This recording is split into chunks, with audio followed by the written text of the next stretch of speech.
Governador Leandro Garantia, obrigado, viu? Soube que tinha uma certa dificuldade para entrar na internet, mas tem todo o empenho para atender aí a nossa comunidade, por isso o meu agradecimento à atenção que você tem dado ao nosso público aqui.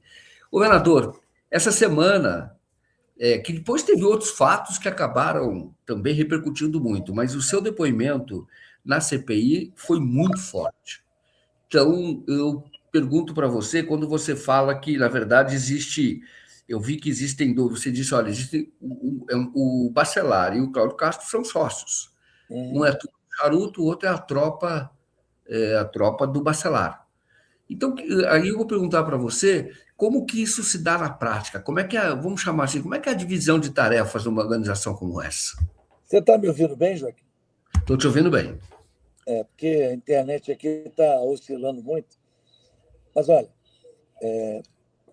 na verdade, o Cláudio Castro e o Bacelar, como eu expliquei anteriormente num outro programa, né, eles caminharam juntos durante todos esses 7 anos, desde que houve aquela comissão do impeachment, né, onde o Bacelar foi o relator e ganhou posições no governo, né? E eles caminhavam juntos. O governador, com nenhuma experiência administrativa, era vereador na cidade do Rio, foi colocado numa chapa improvável, que era do Wilson Witzel, né? E, de repente, virou governador. Né? Para constituir maioria, para poder governar, ele fez, então, essa aliança, né, com a Assembleia, e houve ali um festival de distribuição de cargos para deputados, né, onde o Bacelar ficou com uma grande parte dos cargos para si e outros ele foi dividindo com deputados. Né? Ou seja, o rendimento financeiro da exploração da secretaria, quando era dada a um deputado, ficava parte para o deputado, parte para ele, e parte para o governador. Ou seja, era uma espécie assim de sociedade, né? Até porque eles chegaram mesmo em alguns negócios a ser sócios. Então, assim, muito fácil de apurar tudo, né?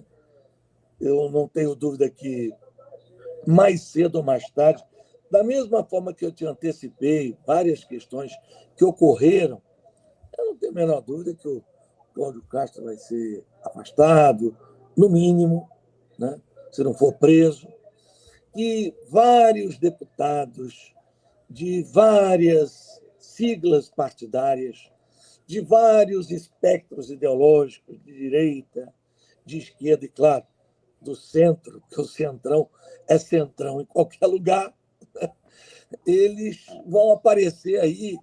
E eu temo, sinceramente, pela situação do Rio de Janeiro. Né? Porque, você imagina, o que se vai fazer, né, se nós tivermos 30, 40 deputados? Meu número que eu cravei, né, 47, na agenda do Bacelar, recebendo a mesada. Imagina, né, agora que foi apreendido também o telefone do Rui Bulhões, que era conhecido como Rui Bilhões, para quem o conhece, né? Ele é um dos pagadores do Rodrigo Bacelar, sempre pagava muito negócios que o Bacelar fazia. Imagine essa situação envolvendo o governador, já foi gente do Tribunal Federal, já foi gente do... Vai acabar indo gente do Tribunal Estadual, né? Tribunal de Justiça, né? Nós vamos viver aqui um momento muito complexo, né? Policiais, civis, militares. Eu temo pela governabilidade. Né? Nós vamos aqui. Já não tem vice-governador. Na linha sucessória, já não tem vice-governador, porque o vice-governador, numa manobra do Cláudio com o Bacelar, para fazer o Bacelar candidato dele, ele precisou tirar o vice-governador, botar no Tribunal de Contas, porque aí ele saindo candidato ao Senado, quem assumiria a cadeira seria o presidente da Assembleia e seria candidato a governador no cargo.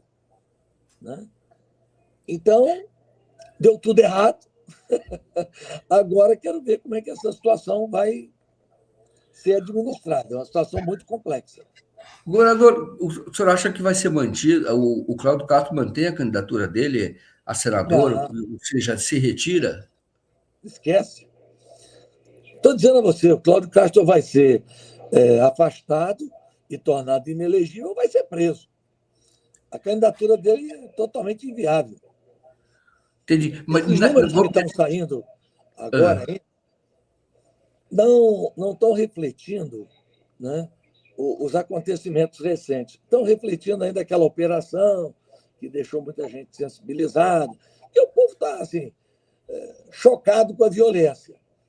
Né? E acha que matando esse pessoal aí que foi morto, um monte de gente que ninguém nem sabe se é bandido ou não, acha que vai resolver. Eles fizeram uma operação anteontem, que foi pouquíssimo divulgado, no Complexo do Salgueiro, grande favela em São Gonçalo, prendeu ninguém. Ninguém foi preso. 1.000 policiais, militares e civis. Agora, fizeram isso agora 3 dias atrás. 3 dias atrás, uma operação gigante e não teve nenhuma prisão. Ninguém foi preso. E por que fizeram uma operação dessa, na sua avaliação? Sei lá, eu acho que estão batendo cabeça, sabe? Eu acho que bateu o desespero. Né? Eles achavam que aquelas denúncias que eu venho fazendo há 2 anos, né, não ia dar em nada. Acabou que, por prepotência do Bacelar, porque um sujeito também, quando chega no governo, ele perde um pouco da noção, né? Ele acha que pode tudo. Aí começa a falar no telefone com o desembargador, chamar de meu amor,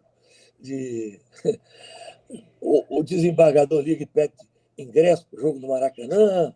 Deixa, meu querido, que eu vou resolver, isso é comigo.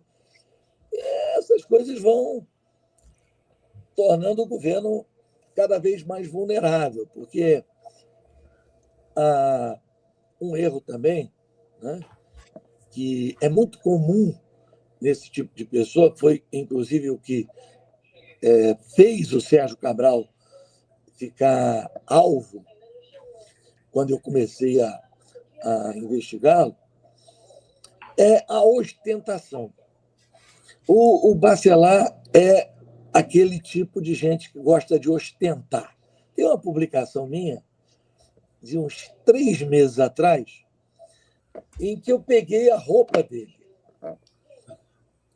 Ele estava vestindo, no total, entre a sua camisa, a calça, o cinto, um relógio Rolex, o total do que ele estava naquele momento era mais de 120 mil reais. Nossa. O Bacelar, o figurino dele, é isso? Era o figurino, ele estava vestindo. Isso é bom, hein? Você viu qual eram as marcas ali? Ele estava com um figurino de 120 mil reais. Na verdade, o que me chamou a atenção primeiro foi o relógio. Aí eu peguei a foto e fui puxando. Né? Ampliei a foto do relógio, falei, pô, que relógio, hein? Aí fui ver a camisa. O relógio era 60 e poucos mil reais. Aí fui ver a camisa bordada com o nome dele, fui ver a marca. Aí fui ver o cinto. O cinto, você usa um cinto de 3.800 reais, Joaquim? Um cinto de 3.800 reais? Aí fui somando, né? Hã? Não, ele é milionário, ele é bilionário. Uma pessoa que se veste assim no dia a dia, Aliás, é muito bem feito, muito bem observado, viu? Mas o cinto não tinha marca. Como é que sabia que era R$ 3.800? Não, tem a marca, aquele cintinho famoso, fininho que tem. Eu consultei também o pessoal que entende de moda. Liguei para um cara que conhece, ele foi, pegou e eu botei. Você pode procurar aí depois da minha página. Tem a marca e o preço nas lojas, né? O preço corrente dessas marcas todas que ele estava usando. Loja... 120 mil reais que ele estava vestido. O relógio é Perfeito. 60 mil. E as outras peças dava. Aí dava Eu o só não 120 mil, é consegui, isso? eu só não consegui, vai um pouquinho mais além, o sapato, que também não devia ser barato, mas eu não consegui identificar e eu não coloquei. Isso é só o preço da calça, da camisa, do relógio e do cinto. Caramba.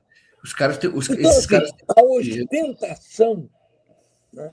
Eu estava vendo agora há pouco uma matéria do Rodolfo Schneider, nosso colega da Band News, e ele está Aham, dizendo que uma coisa que chamou muita atenção dos investigadores é a evolução do patrimônio do Bacelar. Aí, aham. o patrimônio que ele citou não é nem 10% do que o Bacelar tem, não declarado e em nome de outros. Se o declarado já está assustando a Polícia Federal, você imagina o que não tem declarado. Eu vou dizer aqui, sem medo de errar, tanto o Cláudio Castro quanto o Rodrigo Bacelar são pessoas hoje que estão próximos do bilhão. Nossa. Ok? Isso envolve imóveis, casas, apartamentos, coberturas. Isso envolve fazendas. Isso envolve, no caso específico do Bacelar, ele comprou um helicóptero, está no nome de uma pessoa que eu já apurei. Isso envolve também uma parte de dinheiro vivo que eles guardam numa casa chamada Casa Cofre, É. próximo do bilhão, os dois. Ah, como é que pode? Mas isso é a certeza da impunidade, né? Que faz É, isso. Hã? é a certeza de que não ia dar nada, né? Uma vez eu tive uma briga áspera com o Sérgio Cabral, quando eu ia entrar com aquela representação, né, na Procuradoria-Geral da República contra ele e aqueles aliados dele. Um dos aliados dele me Tá. ligou, Jorge, disse, Deixa o governador só colocar aqui, eu localizei o seu post. Esse eu não sei se é o mesmo, mas está falando do relógio aqui. eu acho que é Opa. esse aí. Tem um relógio, tá vendo? Quanto é o relógio aí? É Esse esse está mesmo. 43, 48 mil, algo assim, quer É, ver? vai, Aqui, vai ó. vendo o restante aí. Isso. Aqui, você mostrando, ó, o sorridente presidente da Alerj, Rodrigo Bacelar, não está aprendendo apenas política com seu consultor, Sérgio Cabral. O ex-governador está proporcionando ao presidente do Legislativo do nosso estado os modos chiques que ele e sua esposa costumavam exibir antes de irem para a cadeia. Nós lembramos das joias, a turma do guardanapo lá, que o Antônio Garotinho denunciou, mostrou inclusive as fotos, lá eles em Paris, fazendo a festa. Na foto, Rodrigo Bacelar ostenta no pulso o relógio Cartier modelo Tank Franchise, que custa R$ 46.800, um luxo. Mas não é só. A aliança é um anel Bulgari que pode ser encontrado nas joalherias mais finas do Rio, no valor de R$ 2.600. O deputado que está de cintura fina ostenta também o cinto Ferragamo, como podem observar na foto, que custa R$ 3.620. Total de adereços do presidente da Alerj, esse aqui é R$ 63.020, não incluído no custo de sua vestimenta, seu sapato, que também deve custar uma nota. Para quem usa, tem que ser caro. A camisa social que tem bordadas as iniciais do seu nome, RB, e a calça social. Resumo da ópera: só de vestimenta para fazer a visita na casa de um amigo que, por gentileza, me enviou a foto, Rodrigo Bacelar tem em seu corpo cerca de R$ 100 mil. O Múrcio, que quer ser governador, que ganha oficialmente R$ 34.774,64, não parece temer ostentar luxo e riqueza. Afinal, compra coberturas, mansões e tem outros sinais exteriores de enriquecimento ilícito. Mas no Rio, ninguém investiga nada. Olha aqui, olha o relógio dele aqui, ó. Esse é o relógio. Depois eu fui descobrir, É. na loja onde ele adquiriu, ele comprou mais caro, ele pagou mais caro, porque aí está 40 e poucos mil, né?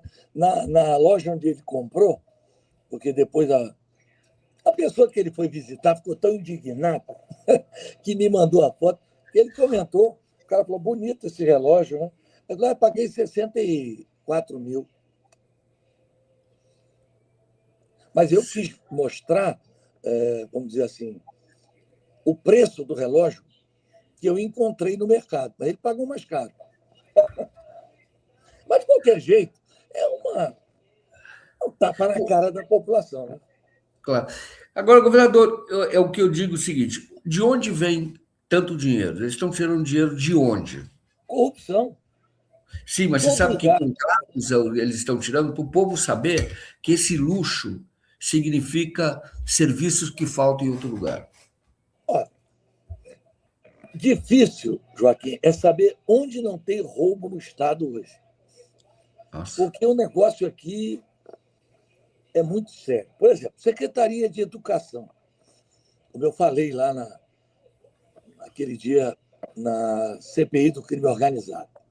A secretária é a Roberta. Ela é secretária lá de Caxias. E ela botou como subsecretária a Joilza Abreu, que eu conheço, é da minha cidade, Campos.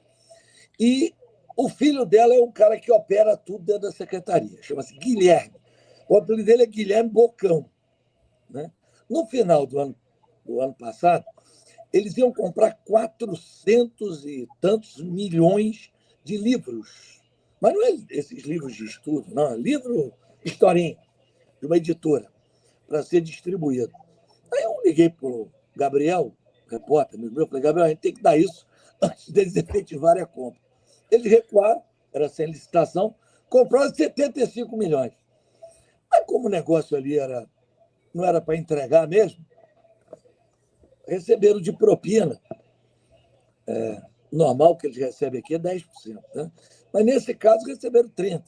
30 de 70 e poucos milhões, só já 20 milhões. Assim, é educação. Estou falando um caso na educação. Tem vários. A educação é farra com dinheiro público. Por quê?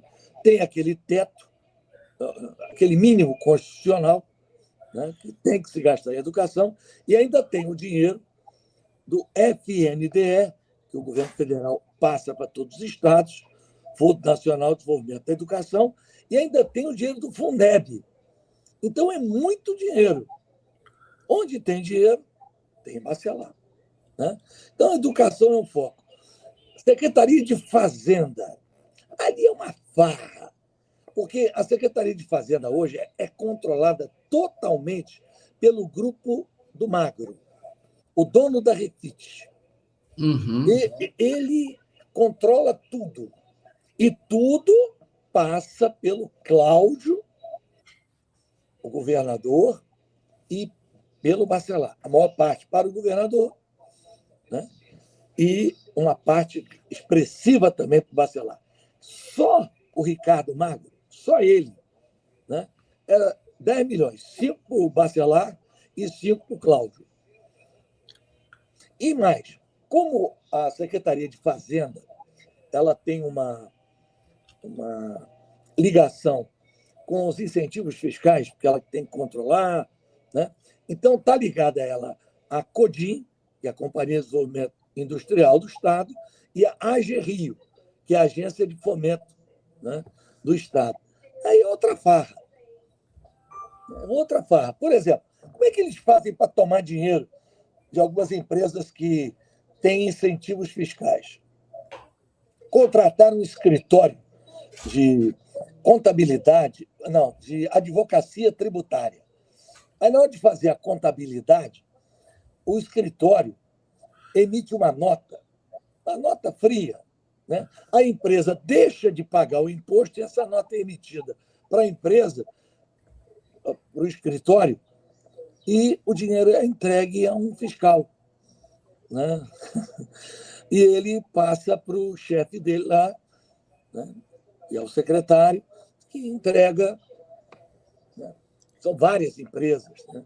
Esse escritório chama-se Maurer, Advocacia Tributária, né? É uma farra, né? Lá trabalha, inclusive, um dos grandes articuladores desse esquema aí de fraude, né, nessas isenções fiscais, é o Cedrais, filho do ministro do Tribunal de Contas da União, Haroldo Cedrais, é o Tiago Cedrais. Está lá, né? Aí você tem um outro esquema que envolve o meio ambiente. Aí já é outro cara, o Fernando Trabac. Como é que é? Ele, como é dono de uma grande rede de combustíveis, ele indicou o cara que é responsável por conceder licença para colocação de gás no posto de gasolina. Então, o posto que quiser botar gás tem que pagar 500 mil por fora. Aí isso vai juntando o cálculo que eu e algumas pessoas assim que estudaram secretaria por secretaria, né? O cálculo é que são desviados por mês. Não é que isso fique para eles, porque eles têm que pagar propina também.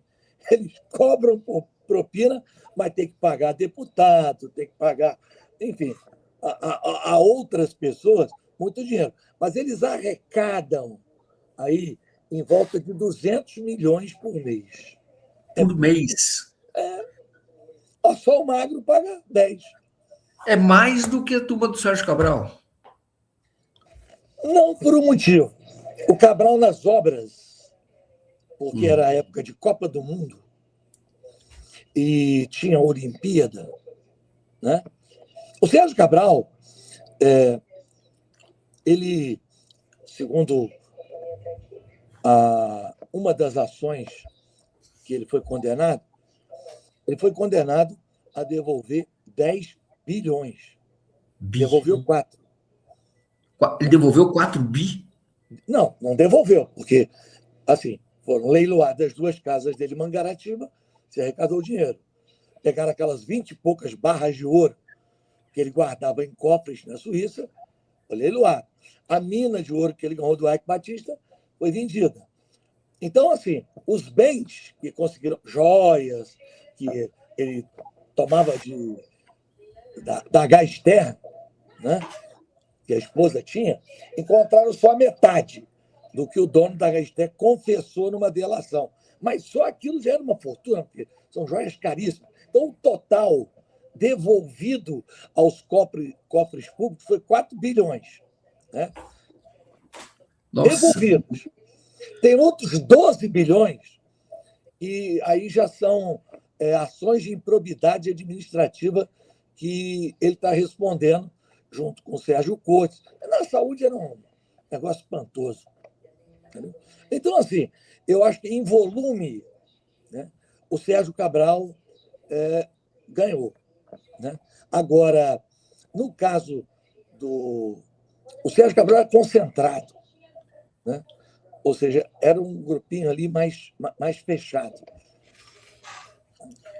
O caso do Cláudio Castro, como ele é, vamos dizer assim, não tinha tanto know-how de safadeza, ele deixou a coisa aí mais... Todo mundo sabe. Né? Perderam a vergonha. Nossa. E o que eu pergunto para você é o seguinte: com tanto dinheiro assim, você olha, por exemplo, toda essa roubalheira muito grande, como é que você acha que vai ficar o estado do Rio? Eu digo o Olha, seguinte: o como Estado do Rio de experiencia Janeiro, isso? o Estado do Rio de Janeiro, ele é um Estado altamente viável. basta tomar algumas atitudes. Uma delas é fechar a torneira da corrupção. Outra é rever alguns incentivos fiscais que foram dados. Agora, por exemplo, o governo federal não limitou alguns incentivos fiscais, uma lei federal, né, aprovada, acho que já na Câmara, não sei se já passou no Senado, mas eu estou acompanhando. Isso precisa ser feito no Estado também. Você acredita que o governo Sérgio Cabral concedeu uma isenção fiscal para a cervejaria Itaipava por 120 anos? Eu me lembro disso. 120 anos. Talvez daqui a 120 anos o centro não tenha nem tomando mais cerveja. É outra bebida, né?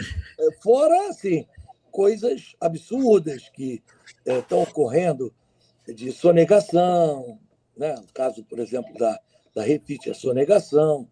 Isso vai tudo entrar. Então, o Estado é viável, né?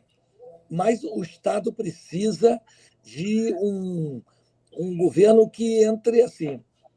Bom, parou, acabou, o jogo agora é outro. Entendeu? Alguém que tenha conhecimento do Estado, da economia, da engrenagem do Estado, alguém que tenha coragem para tomar decisão, porque não basta conhecer. Você pode conhecer, mas não ter coragem para tomar decisão. E na hora de romper com esse pessoal todo, é um monte de interesse.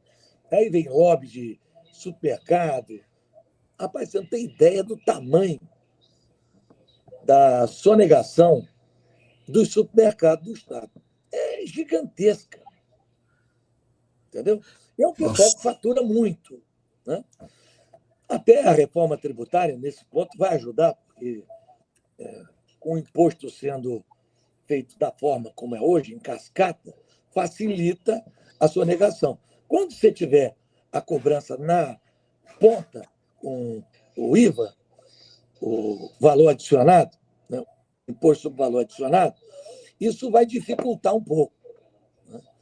Então, o Rio é viável, mas precisa de conhecimento, coragem e responsabilidade. Porque os caras estão sendo irresponsáveis. Governo, deixa eu perguntar uma coisa que é a seguinte: na época que eu trabalhava na TV Globo, né? Então eu me lembro que eu cheguei a fazer uma apuração, até com o Sérgio Cabral, que existia toda uma caixinha, um esquema das empresas de ônibus que pagavam. Na época o senhor era governador. O que eu pergunto é o seguinte: como barrar isso se o senhor depende dos votos da Assembleia? O sistema é muito bruto. O que acontecia no seu governo? Porque você sabe que ali tem roubalheira. Como é que faz?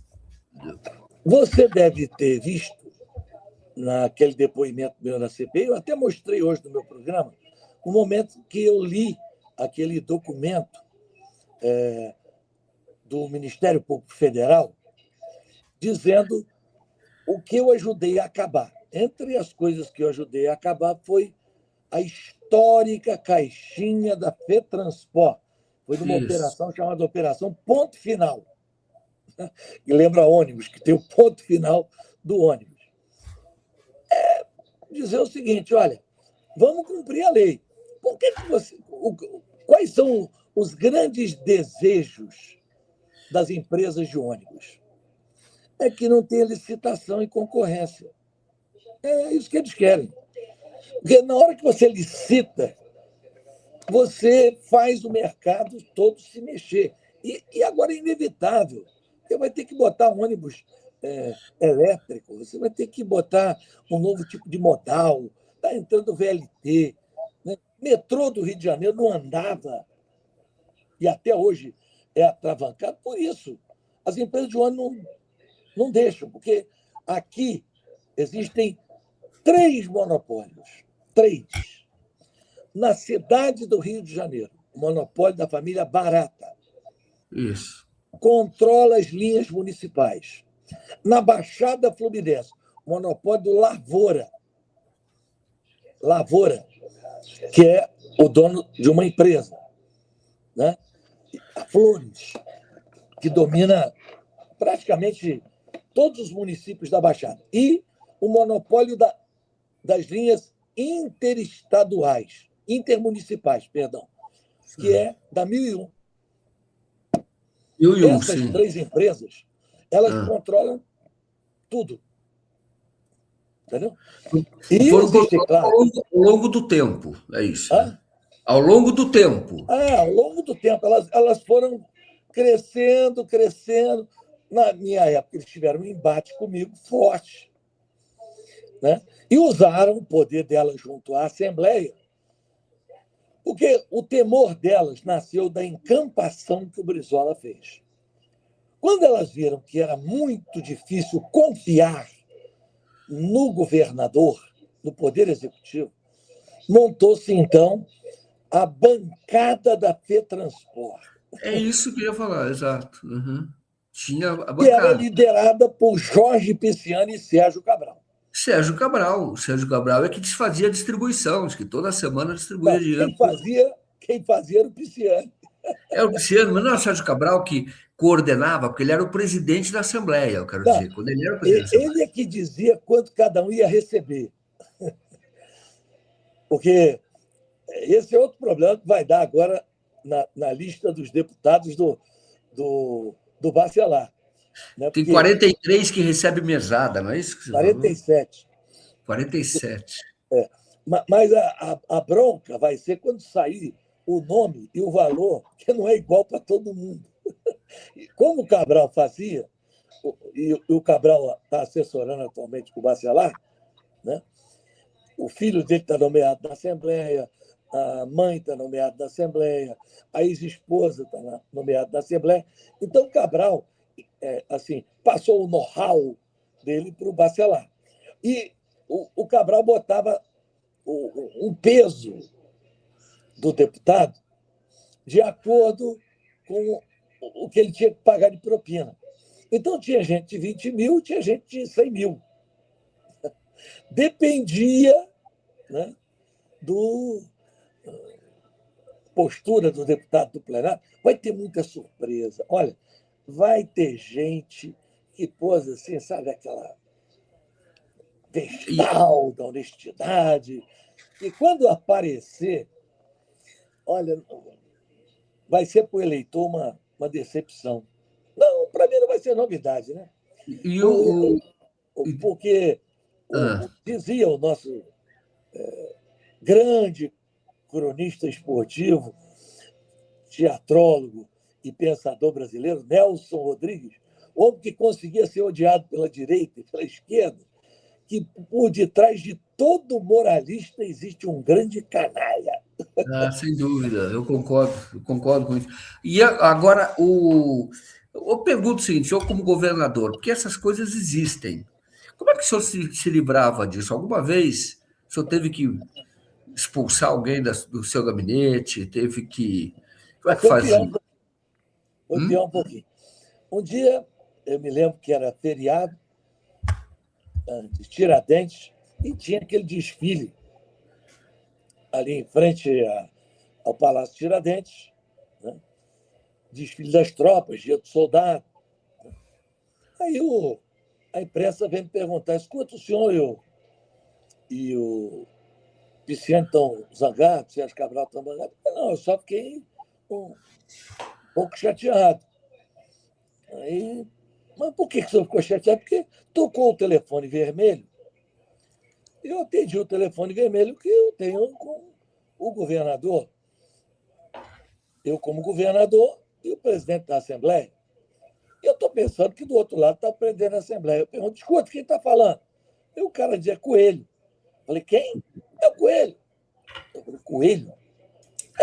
Eu sou o cara que trabalha aqui cuidando dos interesses da FETranspor. Aqui, vamos acabar com essa briga. A briga é que eu tinha reduzido o preço das passagens de ônibus. Você lembra que um dos primeiros atos do meu governo foi reduzir o preço das passagens de ônibus e eu não fiz redução igual. Porque o meu secretário, o Raul Debonis, que aliás nem era ligado a mim, era do PT, né? Professor, um cara catedrático, ele fez um cálculo por linha de ônibus, calculando o IPK, que é o índice passageiro por quilômetro. Né? Bom, aí Uma linha tinha desconto de 30%, outra tinha de 20%, outra de 40%, tinha linha que tinha 50%. Né? Aí baixei o decreto e aí começou o lobby. Né? Aí eles já estavam estrangulados, botaram os deputados para me pressionar, eu tive uma discussão com o Sérgio Cabral, ele disse, você não vai aprovar nada aqui e tal. Me liga esse tal de Coelho. Aí eu digo, Coelho? Aí tinha a discussão, engraçado, o senhor é um Coelho? Eu nunca ouvi falar do senhor, não, eu fico no bastidor, eu sou um cara discreto e tal. Mas olha só, eu estou vendo que os deputados não estão resolvendo. Então, eu peguei o telefone aqui do presidente, aí eu contei isso para a imprensa. O Globo, na época, deu uma manchete, né? Tiraram o coelho da cartola. Garotinho tira o coelho da cartola. Foi uma confusão. Aí eles brigaram comigo, ameaçaram. Enfim, no final não teve jeito. Né? A E aí, a justiça. passagem continuou barata. Quer dizer, reduziu o preço da passagem. Continuou a Não, mas passagem. aí, 2 meses depois, a justiça voltou o preço antigo. É Porque muito. você sabe que isso não é só no Poder Executivo, nem no Poder Legislativo. Né? É o que nós Fizeram estamos vendo. Né? uma ação e a Fiatransport ganhou para voltar. Teve uma vez, Joaquim, eu vou contar aqui para você, que você está perguntando coisas que eu nunca tive a oportunidade de falar. Eu achava aquele pedágio, achava não, eu acho aquele pedágio da Via Lagos, aquilo é o maior assalto que existe. Aquilo é praticamente a privatização da praia. Você pagar 20 e tantos reais para passar ali, 20 para ir, é um absurdo, 20 para voltar, é caro demais. Aí eu falei, vou fazer um estudo para ver se esse preço está realmente de acordo. Fiz o estudo. Canetei, reduzi 40%. Pessoal da região dos lagos, alegria total. É via amarela, esse daí. É a via amarela, é isso? Não, qual que era o pedágio? Não, não, não. O pedágio? É. 20 Era o e pedágio tantos reais na estadual, época. estadual, não Não, era aquele da linha amarela, não, né? não, não. Não, é a Via Lagos, que liga o Rio de Tá. Janeiro à região dos lagos. Certo, Né? certo, Esse perfeito. pedágio foi Sim, feito. Você pega, vai para Aruama, Cabo Frio, toda aquela região dos lagos. É é isso. muita gente que vai. Aí eu contratei um estudo para ver se o preço estava alto demais. Não deu Uhum. outra. Estava 40% acima do máximo permitido. Eu, para não arrumar briga, vou reduzir 40%, porque eu também não posso matar os caras. Meu estudo todo embasado, técnico. Né? Também. Eles entraram na justiça, o consórcio que administrava a Via Lagos, e derrubaram. Sabe qual foi o estudo deles? Nenhum. É. A decisão do desembargador foi somente o seguinte: esta decisão afeta o equilíbrio econômico-financeiro do consórcio investidor que vai, com essas condições, abandonar a administração da via, o que causará aos usuários um grande prejuízo. Olha, o que causava prejuízo aos usuários era o preço de Claro, 20 claro. reais naquela época. E aí teve que. E aí vigorou, o que prevaleceu foi a decisão judicial. Não, olha, eu disse e vou reafirmar: seja quem for o próximo presidente da República, tem que fazer uma Assembleia Nacional Constituinte. Porque hoje o sistema brasileiro é bicameral no papel. Câmara e Senado. Mas no final ele é tricameral, porque é Câmara, Senado e Supremo. O Isso. sistema é presidencialista no papel, mas o presidente não decide. Porque ele decide, o veto dele é derrubado. Então você está um país ingovernável. Ingovernável. Não tem. Que presidencialismo é esse? Né? Que sistema é esse que o guardião da lei faz lei. Né? Porque o que é o Supremo Tribunal Federal? O guardião da Constituição. Isso, Guardião é aquele que guarda. isso. Quem faz a lei é o Legislativo. representante eleito pelo povo. O que diz a Isso. nossa Constituição claramente no seu preâmbulo? Essa Constituição é feita por aqueles eleitos legitimamente pelo povo. Né? É isso. Essa Constituição foi escrita para ser cumprida. Aí entram as tais das interpretações, e aí criam jurisprudência. A jurisprudência da jurisprudência trata um regimento interno como lei. Olha, o regimento interno é uma coisa interna que tem que tratar do funcionamento. Não pode regimento interno sobrepor a lei. E a lei maior. Então, assim, nós estamos vivendo um momento perigoso, porque nós estamos vivendo uma anarquia institucional. Uma anarquia institucional. Isso é muito perigoso. O que a gente viu em 2013, eu estava lá em Brasília. Eu me lembro de uma reunião, foi até uma situação muito desagradável, né? Estavam aquelas manifestações explodindo. O vereador, tem uma observação interessante da Mônica Castro, que ela fala: fazer uma nova Constituinte com a formação parlamentar dos últimos anos é suicídio, retrocesso coletivo, seria loucura, porque se der essa oportunidade, esse pessoal faz coisas terríveis. Sabe por quê? Não, sabe por quê?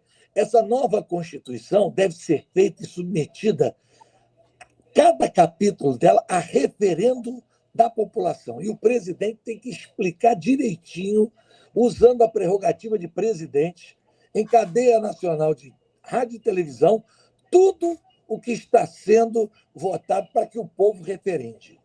Porque, por exemplo, adianta, Joaquim, a gente ver o governo catando dinheiro aqui, cortando orçamento ali, e no final pagar 1,1 trilhão de dívida, que nunca é auditada, que eles não admitem sequer renegociar a longo prazo, porque o governo tenha fôlego para investir nos setores fundamentais, como infraestrutura, saúde, educação e segurança. Não tem.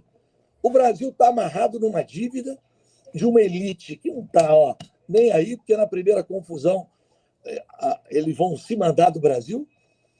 A desigualdade no Brasil não muda, a desigualdade no Brasil se aprofunda, e essa elite não está ligando para isso, não. É meia dúzia. Meia dúzia. Seis famílias detêm 30%, 40% da riqueza do país. A família do pessoal do Bradesco, a família do Moreira Salles, a família Safra, a família Marinho, a família Lehmann, né? Meia dúzia. Meia dúzia. Então, ou o Brasil faz com que o povo seja um ator verdadeiro fazendo a Constituição cidadã, porque essa Constituição, que já foi muito boa quando foi promulgada, quantas emendas nós já tivemos? Quantas PECs? Hoje se fala em PEC, proposta de emenda constitucional, como se fosse uma coisa assim, natural. Emendar a Constituição hoje é quase que uma lei. Aprova-se lei. Assim, não dá.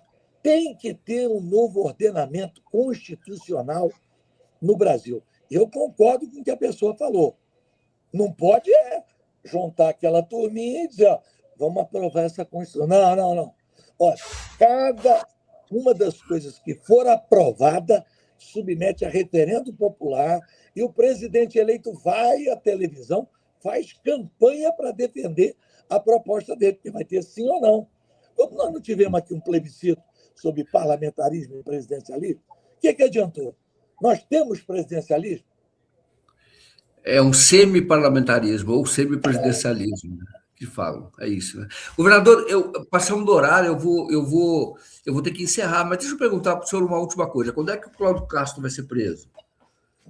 Olha, eu não sei se ele vai agora, mas alguns vão.